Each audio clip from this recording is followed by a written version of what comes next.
François Hollande a fait de la jeunesse la priorité de sa campagne pendant les présidentielles. Et donc, il était tout à fait normal que le premier texte de loi que nous examinions dans cette session extraordinaire, à l'automne, très vite, soit consacré à l'emploi des jeunes et donc au chômage des jeunes qui aujourd'hui est le drame numéro 1. Donc il fallait une mesure volontariste sur l'emploi, bien évidemment, de ces jeunes. Ce sera les emplois d'avenir, les 150 000 d'ici 2014. Mais ça sera aussi complété par d'autres mesures, comme le contrat de génération, qui s'adresse plus spécifiquement là au secteur privé, aux PME en particulier, pour organiser la transmission des savoir-faire entre les salariés seniors et les plus jeunes des salariés. Mais il est très important de dire que ces emplois d'avenir sont un marchepied pour mettre le pied à l'étrier à des jeunes qui n'ont pas d'expérience professionnelle.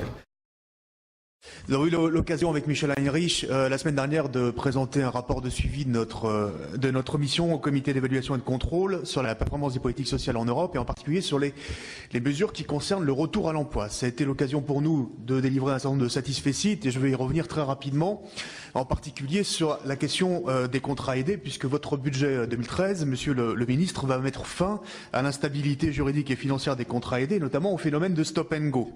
Deuxièmement, sur les moyens à Pôle emploi. 2000 emplois sont en cours de recrutement, vous les avez budgétés pour 2013. Tout cela va dans le bon sens, surtout que c'est des CDI. Je rappelle les chiffres que nous avions mis dans le rapport. 215 ETP pour 10 000 chômeurs en France pour le service public de l'emploi, 420 pour 10 000 chômeurs en Allemagne. Donc il y avait nécessité effectivement de renforcer les moyens humains. Le projet de loi de finances 2014 répond à deux grands objectifs, deux grandes priorités politiques. Première priorité, réussir l'inversion de la courbe du chômage dans la durée, et c'est un engagement du président de la République. Deuxième priorité, conforter et amplifier la reprise de la croissance économique que l'on sait aujourd'hui fragile.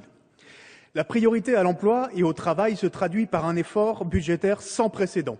4 milliards d'euros, dont 1 milliard d'euros supplémentaires par rapport à ce qui était programmé. Avec l'emploi, le soutien à la reprise économique est l'autre grande priorité du projet de loi de finances 2014.